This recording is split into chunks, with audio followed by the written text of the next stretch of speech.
दुनिया में इंसान एक तरह से पैदा होते हैं, यहाँ कोई मुख से पैदा हो रहा है, कोई भुजाओं से पैदा हो रहा है, कोई जंघे से पैदा हो रहा है। दुनिया चांद पर जा रही है और आप गाय गोबर गौमूत्र में विज्ञान ढूंढ रहे हैं। ये अंबेडकर के सपनों का भारत है क्या? आप अमेरिका में जाकर इस देश के प्रधानमंत्री कहते हैं कि हम युद्ध के नहीं बुद्ध के देश हैं, और यहाँ भारत में आकर के बुद्ध के खिलाफ युद्ध छिड़े हुए हैं। एक हाथ में जय भीम जय मंडल और दूसरे हाथ में परशुराम की कटार, ये कभी नहीं चलेगा, वरना पीढ़ियां आपको माफ नहीं करेंगी। विष्णु मंदिर परशुराम मंदिर बनवा के बहुजन से सर्वजन करवा के आप क्या अपने आने वाली पीढ़ियों को जवाब दे पाएंगे?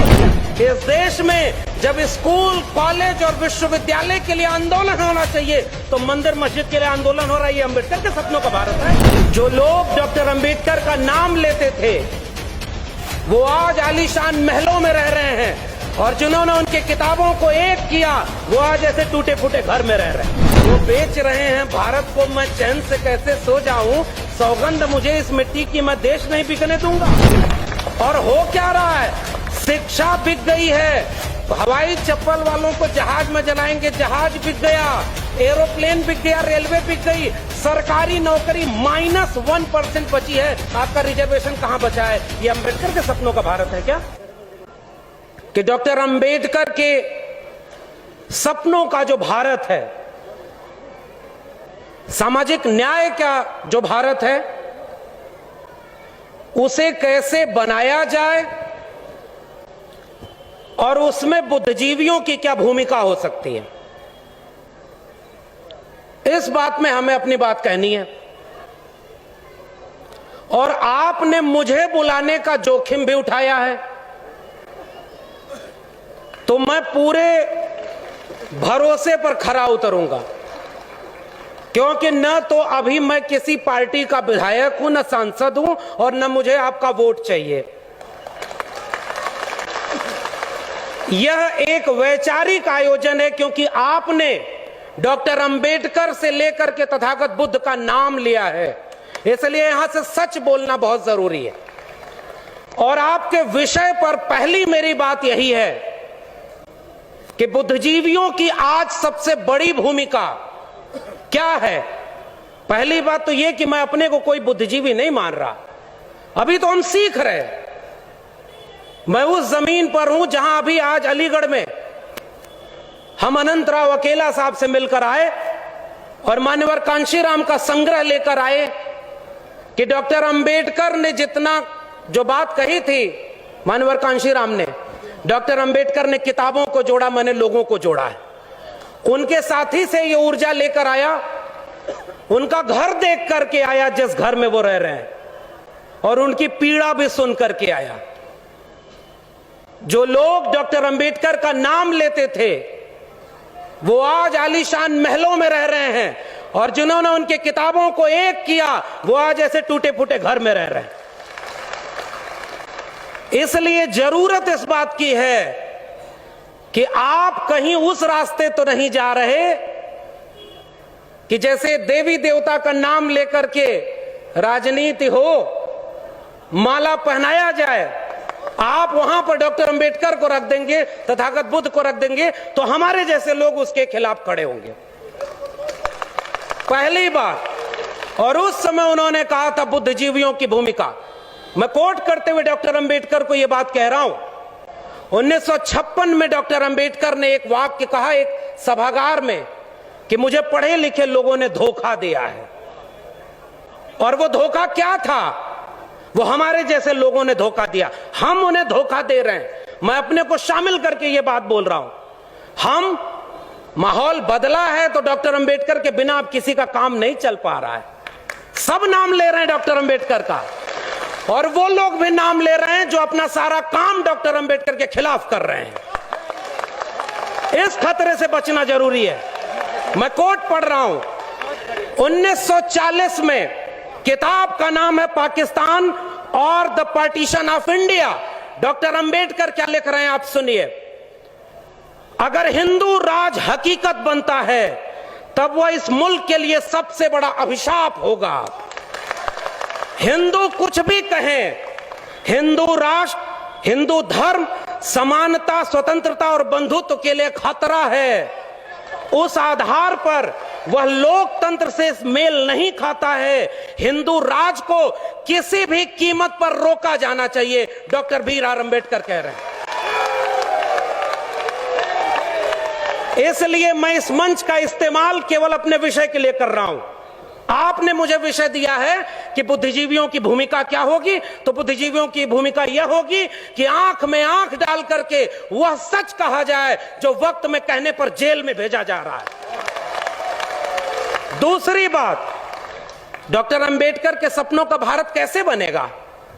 आप ये कहेंगे कि हमने उनकी मूर्ति बनवा दी, उनका आवास जो पुराना आवास था उसको बना दिया, हम आपको धन्यवाद कहेंगे। फिर आपसे पूछेंगे कि डॉक्टर अंबेडकर के सपनों के भारत में क्या था? आप कह रहे हैं शिक्षा थी। तमाम नेता लोग हैं, मैं किसी का नाम नहीं लूंगा, बुद्धिजीवी इशारों में बात करता है। हम किसी व्यक्ति और नेता को इतना महत्व क्यों दें कि उसका नाम लेने की जरूरत पड़े? अब मैं आपसे सवाल पूछ रहा हूं, डॉक्टर अंबेडकर, बिरसा, फूले, पेरियार, यहां से लेकर तथागत बुद्ध तक सबसे महत्वपूर्ण लड़ाई कौन सी थी? शिक्षा की।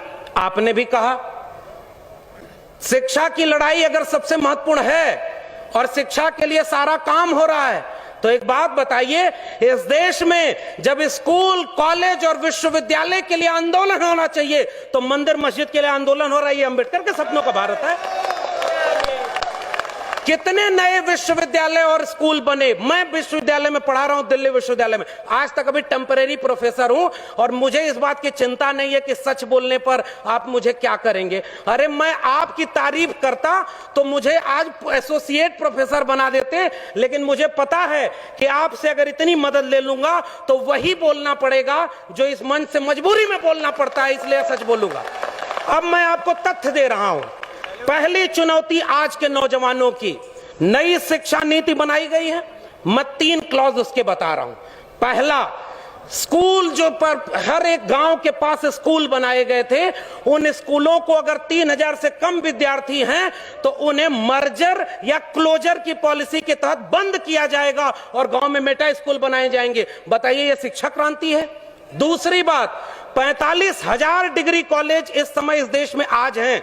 नई शिक्षा नीति 2020 कह रही है कि 20 साल में 45,000 डिग्री कॉलेज को क्लोजर और मर्जर के जरिए 15,000 डिग्री कॉलेज पर लाया जाएगा। उनके 3 ग्रेड बनाए जाएंगे।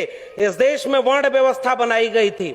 दुनिया में इंसान में कोई भेद नहीं, यहां पर इंसान, और वो भी कैसे इंसान, दुनिया में इंसान एक तरह से पैदा होते हैं। यहां कोई मुख से पैदा हो रहा है, कोई भुजाओं से पैदा हो रहा है, कोई जंघे से पैदा हो रहा है। दुनिया चांद पर जा रही है और आप गाय गोबर गौमूत्र में विज्ञान ढूंढ रहे हैं। यह अंबेडकर के सपनों का भारत है क्या? आपसे मैं पूछ रहा हूं, यह अंबेडकर के सपनों का भारत है क्या? यह बुद्धा, फूले, पेरियार के सपनों का भारत है क्या? नई शिक्षा नीति में क्या लिखा गया है, क्लॉज पढ़ के बता रहा हूं। उन सब में ग्रेडेड ऑटोनॉमी दी गई है। उसका आसान भाषा में समझिए। ग्रेडेड ऑटोनॉमी का मतलब है 3 ग्रेड के यूनिवर्सिटीज आपके देश में चलेंगे, डिग्री कॉलेज से लेके यूनिवर्सिटीज। सी ग्रेड के यूनिवर्सिटी जैसे गवर्नमेंट फंड देगी, और उसमें गवर्नमेंट फंड देगी लेकिन कोई भी स्किल डेवलपमेंट का कोई प्रोग्राम नहीं चलेगा, और उस इंस्टीट्यूट के ऊपर यह प्रेशर रहेगा कि वो अगले नैक, नेशनल एकेडमिक एश्योरेंस जो कमेटी है, उसके नैक के रिपोर्ट के पहले वो ग्रेड को मॉडिफाई करके बी ग्रेड में जाए। बी ग्रेड में जो सिलेबस जो दिया जाएगा वह आधा गवर्नमेंट पैसा देगी और आधा इंस्टीट्यूट को अपने जनरेट करना होगा। और ए ग्रेड की यूनिवर्सिटी वो यूनिवर्सिटी होगी जिसको 1 भी रुपया सरकार नहीं देगी, सेल्फ फाइनेंस कोर्सेज चलेंगे और ग्रेडेड ऑटोनॉमी और बोर्ड ऑफ गवर्नर्स के जरिए उनका पूरा काम चलेगा। अब मैं आपसे सवाल पूछता हूं, जहां सबसे कम स्किल और सबसे कम पैसा रहेगा, वहां क्या दलित, पिछड़े, आदिवासी पढ़ने जाएंगे? आपके घर के बच्चे पढ़ने जाएंगे? आपके घर के बच्चे वहां जा पाएंगे? और जहां फीस अगर 1 लाख रुपए हो जाए तो वहां कितने दलित, पिछड़े, आदिवासी जाएंगे? नई शिक्षा नीति के नाम पर इस देश में स्कूल से लेकर के विश्वविद्यालयों तक अंबानी और अडानी के हाथों बेच दिया गया है। क्या यह अंबेडकर के सपनों का भारत है क्या? और यह बात आप कह रहे हैं कि हमने क्रांति कर दी। किस बात की क्रांति? कितने नए स्कूल खुले, कितने नए। अब तीसरी बात, इस देश में, मैं दिल्ली में रहता हूं, अशोका, गलगोटिया और MIT university, lovely professional university खुली है, वो सारी प्राइवेट यूनिवर्सिटी हैं। किसी एक में रिजर्वेशन लागू है क्या? नहीं है ना। रिजर्वेशन, अभी मुख्यमंत्री जी, पूर्व मुख्यमंत्री जी बोल रहे थे, एक समय जब रिजर्वेशन लागू हुआ तो 50 to 60% गवर्नमेंट जॉब हुआ करती थी, तब आपको आरक्षण का लाभ मिलता था। आज क्या हुआ? वो बेच रहे हैं भारत को, मैं चैन से कैसे सो जाऊं, सौगंध मुझे इस मिट्टी की, मैं देश नहीं बिकने दूंगा। और हो क्या रहा है? शिक्षा बिक गई है। हवाई चप्पल वालों को जहाज में जलाएंगे, जहाज बिक गया, एरोप्लेन बिक गया, रेलवे बिक गई, सरकारी नौकरी -1% बची है। आपका रिजर्वेशन कहां बचा है? ये अंबेडकर के सपनों का भारत है क्या? ये मेरा सवाल है आपसे। तीसरी बात, जो शिक्षा और रोजगार, दो बात हमने कर लिया। अब आइए स्वास्थ्य पर। इस देश में खांसी, जुकाम, नजला से कोई मर जाए तो ये राष्ट्र किस बात का राष्ट्र है? डॉक्टर अंबेडकर ने 26 नवंबर 1949 को संविधान सभा की आखिरी बैठक में यह बात कही थी कि इस देश में सबको राजनीतिक बराबरी दे दी गई। हमने एक व्यक्ति एक वोट का अधिकार दे दिया है, लेकिन अगर इस देश में सामाजिक और आर्थिक गैर बराबरी दूर नहीं हुई तो ये राजनीतिक बराबरी का कोई मतलब नहीं। यह संविधान, अगर इसे लागू करने वाले लोग अच्छे नहीं हुए तो कागजों का पुलिंदा है और मैं सबसे पहले इसे जलाऊंगा। आज उस संविधान के आधार पर आपको क्या मिला? रिजर्वेशन। आपको क्या मिला? 90 के बाद तो पहली बार आपके हायर एजुकेशन में रिजर्वेशन लागू हुआ। 1997 में शेड्यूल कास्ट और शेड्यूल ट्राइब को हायर एजुकेशन में रिजर्वेशन मिला। 2006 में मंडल की दूसरी अनुशंसा लागू होने के बाद हायर एजुकेशन में ओबीसी को रिजर्वेशन मिला। और 2018 तक आते आते आपसे दलित, पिछड़े, आदिवासी हायर एजुकेशन में बर्दाश्त नहीं हुए और आपने 13 पॉइंट रोस्टर ले आया। 13 पॉइंट रोस्टर क्या अम्बेडकर के सपनों का भारत का रोस्टर था क्या? ये सवाल मेरा आपसे। ये हायर एजुकेशन का संकट है आपके सामने। इस देश में पिछली बार 2 अप्रैल 2018 को इस देश के दलित, पिछड़े, आदिवासी, पसमानदा लोग मुट्ठी बांध करके इस देश की सड़कों पर क्यों उतरे थे? क्योंकि उनके SC ST atrocity prevention act से छेड़खानी की गई थी। तब आप सड़कों पर उतर करके उनको झुकने को मजबूर किए। दूसरी बार 13 पॉइंट रोस्टर इसलिए लाया गया था 5 मार्च 2018 को। पहली बार मैंने RTI लगाई है। 1 जनवरी 2020 तक इस देश में जो डेटा है वो मैं डेटा आपके सामने रखता हूं। बुद्धिजीवी का मतलब केवल भावुक भाषण देना नहीं होता। ओबीसी रिजर्वेशन आया 2006 में। उसके बाद इस देश में नई शिक्षा नीति आ गई। पहली बात तो यह समझिएगा कि अब पूरी प्राइवेट शिक्षा अब प्राइवेट हाथों में चली जाएगी। न्यू एजुकेशन पॉलिसी कहती है 40% सिलेबस अब ऑनलाइन मोड में चलेंगे। कितने घरों के बच्चे ऐसे हैं जो वो अपने बच्चों को मोबाइल और लैपटॉप दे सकते हैं? एक मुख्य अतिथि जी का भाषण चलाना था, कितना मुश्किल हुई। मेरी अपनी क्लास में 50 विद्यार्थी पढ़ते हैं और ऑनलाइन में आज 25 विद्यार्थी बाहर हैं। मैं दावे करता हूं वो 25 विद्यार्थी दलित, पिछड़े, आदिवासी हैं जिनके घरों में मोबाइल नहीं है, इंटरनेट नहीं है। आप वहां नहीं शिक्षा ला रहे हैं। आप बुनियादी जरूरत तो पैदा कर नहीं पाए। और मैं डेटा पढ़ रहा हूं 1 जनवरी 2022 का डेटा। वो डेटा आपके सामने कह रहा है 97.6% ओबीसी प्रोफेसर की पोस्ट खाली है। 95% शेड्यूल ट्राइब के प्रोफेसर की पोस्ट खाली है और 93.8% शेड्यूल कास्ट प्रोफेसर की पोस्ट खाली है। डॉक्टर अंबेडकर के सपनों का भारत का मतलब यह है कि 85% दलित, पिछड़े, आदिवासी, पसमानदा के 85% प्रोफेसर होने चाहिए, 85% डॉक्टर होने चाहिए, 85% इंजीनियर होने चाहिए। और आप क्या बना रहे हैं? तीसरा मुद्दा स्वास्थ्य का। राष्ट्र बनने का मतलब क्या था? राष्ट्रवाद का सर्टिफिकेट आज वो लोग बांट रहे हैं जिन्होंने अंग्रेजों से माफी मांग करके कहा था कि हमको पेंशन दीजिए, हम आपकी मदद करेंगे। और वो लोग आज कह रहे हैं, उन लोगों को सिखा रहे हैं जिनके पुरखों के हाथों ने इस देश और दुनिया को रहने लायक बनाया। हम कमेरा जाति के लोग हैं। कुर्मी, कोयरी, लोहार, नाई, मोची, मल्ला, निषाद और तमाम वो जातियां जिन्होंने हाथ से श्रम करके इस दुनिया को रहने लायक बनाया है, इस राष्ट्र को बनाया है। बिरसा मुंडा, जयपाल सिंह मुंडा, अब्दुल कयूम अंसारी, आसिम बिहारी, नारायण गुरु, ईवी रामास्वामी नायकर, पेरियार, ज्योतिबा फूले, सावित्रीबाई फूले और वहां से लेकर के शाहू जी से होते हुए डॉक्टर अंबेडकर, डॉक्टर लोहिया, मंडल और कांशी राम, इन लोगों की विरासत ने जिस राष्ट्र को बनाया, आज कोई और आके हमसे कहता है कि पहले कागज दिखाओ कि तुम इस देश के नागरिक हो कि नहीं। नागरिकता इस देश की सबसे बड़ी जिम्मेदारी है। आपके अपने जिले में भी एक मंदिर के नाम पर दंगा कराने वाले लोगों को पहचानिएगा और उन संगठनों को पहचानिएगा जो धर्म के नाम पर हैं। उनसे पूछिए कि आपकी शिक्षा और रोजगार के लिए कितना आंदोलन किए, कितना आंदोलन हुआ आपके शिक्षा और रोजगार के लिए। मैं विश्वविद्यालय से हूं इसलिए सच बोल रहा हूं। आखिरी बात, स्वास्थ्य व्यवस्था उस राष्ट्र की सबसे बड़ी जरूरत थी ना। पहले के जमाने में कहा जाता था कि 3 चीजें एक जिंदगी की सबसे बड़ी जरूरत है, रोटी, कपड़ा, मकान। इंसान होने की सबसे बड़ी जरूरत क्या है? हमारे पुरखों ने आत्मसम्मान आंदोलन चलाया, पेरियार, ईवी रामास्वामी नायकर ने सेल्फ डिग्निटी मूवमेंट चलाया।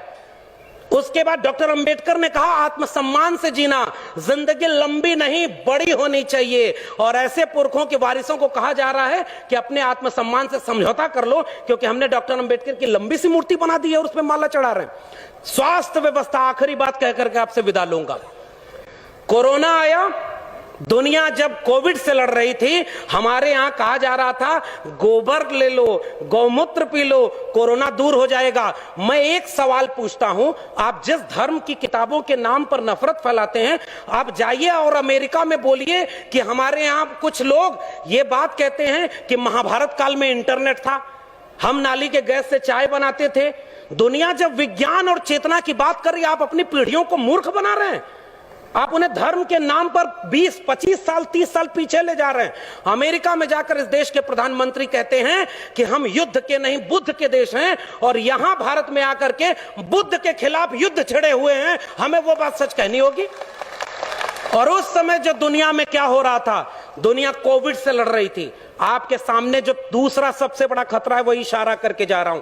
आपके सारे public funded education, public funded sector, Ambani और अडानी जो दोस्त चुनाव लड़वाते हैं ना, उनके हाथों बेच दिया गया है। आपके हाथ में कुछ बचा नहीं है। और वही बेचने के लिए आज कहा जा रहा है कि हम मौद्रीकरण कर रहे हैं। इस देश में यहां का मुख्यमंत्री दिल्ली में प्रचार कराता है, जिसके जेब में पैसा है वो अपना प्रचार कराते जाओ। कोविड आया, लाशें किस राज्य की नदी में तैरी थी? कौन सा धर्म इजाजत देता है कि दफना दो अपने लोगों को? और आखिरी सवाल, अगर सरकारी क्षेत्र के विश्वविद्यालय बेचे जाते हैं तो क्या कहा जाता है? प्रोडक्टिव नहीं है। एयरपोर्ट क्यों बेचा जा रहा है? प्रोडक्टिविटी नहीं है। सरकारी संस्थान घाटे में हैं, भेल बेच रहे हैं, रेल बेच रहे हैं, एयरपोर्ट बेच रहे हैं, LIC बेच रहे हैं, बैंक बेच रहे हैं। बैंक वालों ने हड़ताल किया था ना, ये सारा कुछ बेच रहे हैं, क्या कहकर? प्रोडक्टिविटी नहीं है, राष्ट्र ये घाटे में जा रहा है। 2 सवाल, कोरोना में जब सब लॉकडाउन लगा था तो आपकी जान किस अस्पताल ने बचाई थी? सरकारी अस्पताल ने कि प्राइवेट अस्पताल ने? प्राइवेट अस्पताल तो बंद थे, सरकारी अस्पताल ने जान बचाई। तो जो प्रोडक्टिव नहीं है वो जान कैसे बचा रहा था? और दूसरा सवाल, अगर ये सारी चीजें घाटे में हैं तो ये अंबानी और अडानी उसे खरीद क्यों रहे हैं? ये सवाल है मेरा आपसे। आप जिसको कह रहे हैं ये घाटे में है, इसको बेच देना चाहिए, तो ये जो उद्योगपति जो मुनाफा कमाने के लिए आपके सर का बाल तक बेच दे, वो एक घाटे वाली कंपनी खरीदेगा क्या? हमारे पुरखों ने इस देश को बनाया है। आज मैं आपसे आखिरी बात कह करके जा रहा हूं, आज सबसे बड़ा धोखा और सबसे बड़ा खतरा इस देश के नौजवानों को है, जिनकी पीढ़ी को धर्म के नाम पर अंधा बना दिया गया है। स्कूल, कॉलेज और विश्वविद्यालय जाने के नाम पर वो बुली ऐप बना करके 100 मुस्लिम महिलाओं को ऑनलाइन नीलाम कर रहे हैं। वो 18 और 20 साल के बच्चे हैं। आपकी पीढ़ियां बर्बाद कर दी गई हैं और आपसे कहा जा रहा है कि हम डॉक्टर अंबेडकर की वजह से यहां बैठे हैं। मैं कह के जा रहा हूं, जो आपके शिक्षा और रोजगार की बात न करे। मैं ओबीसी समाज से आता हूं और मैं ओबीसी समाज से भी शिकायत करता हूं और वहां से भी गालियां खाता हूं। मुझे वोट नहीं चाहिए किसी का। हम अपने दम पर उस यूनिवर्सिटी के प्रोफेसर बने हैं, किसी के वोट मांगकर नहीं बने।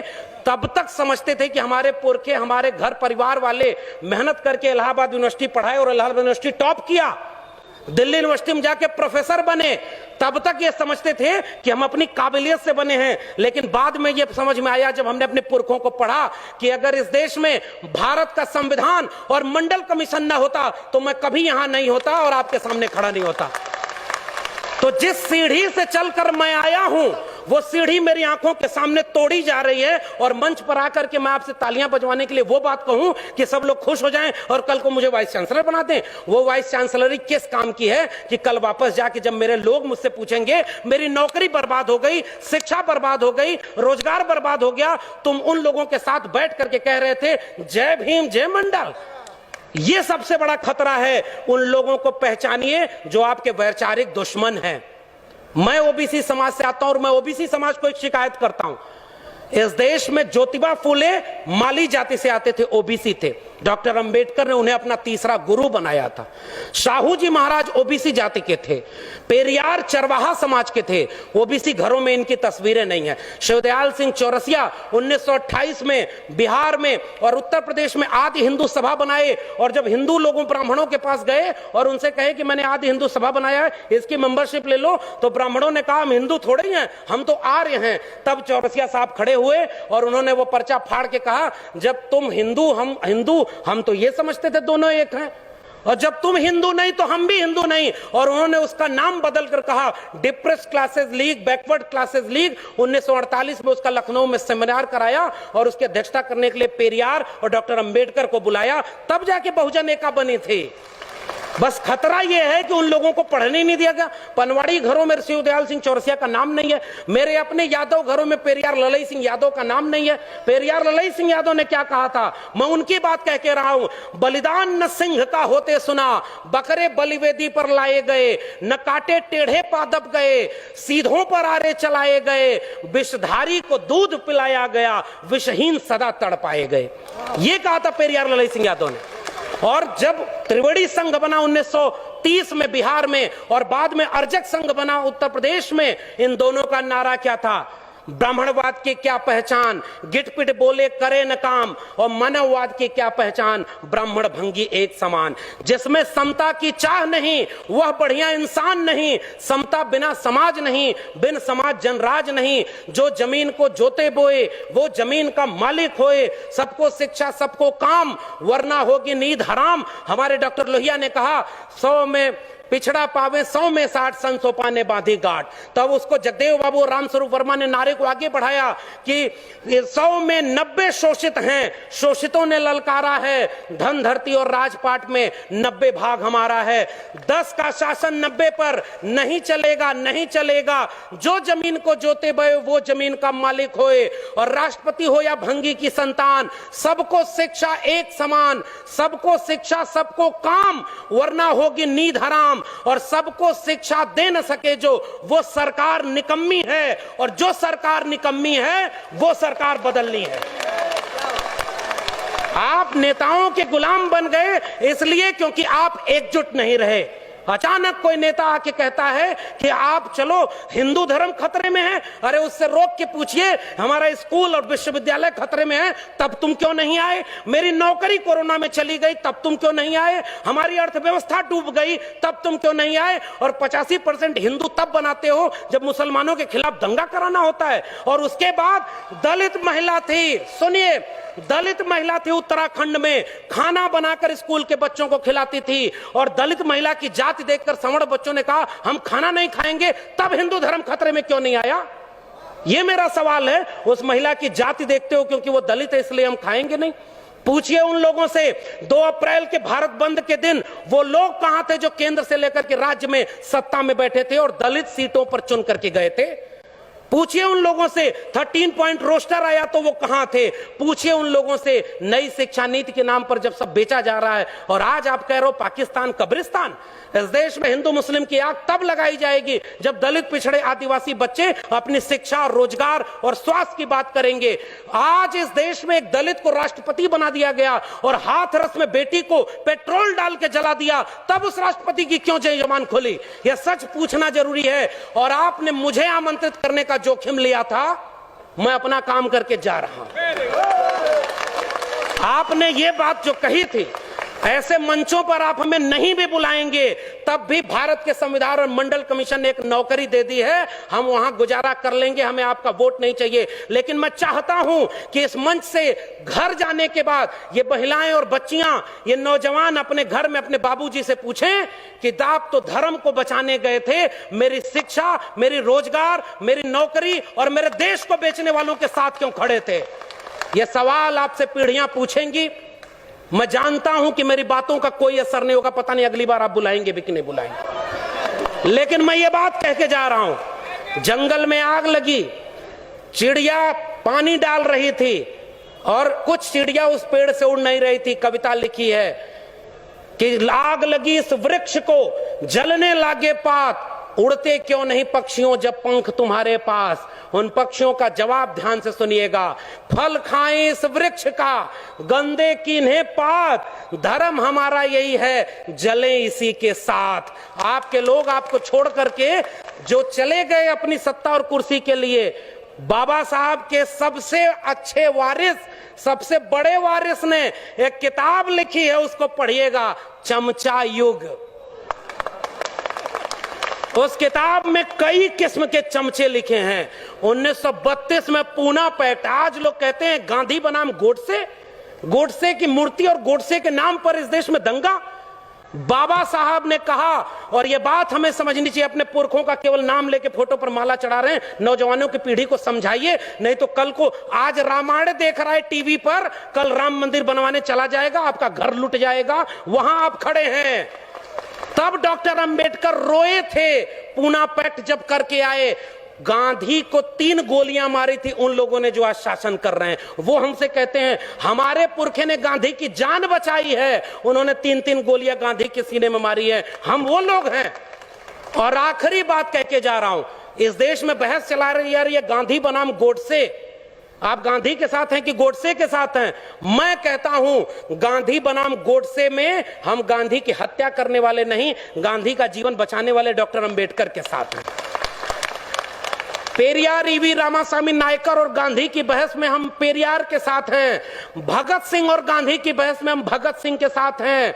हम डॉक्टर अंबेडकर और गांधी की बहस में गांधी के नहीं डॉक्टर अंबेडकर के साथ हैं, और गांधी और लोहिया की बहस में हम लोहिया के साथ हैं। ये हमारी विरासत है।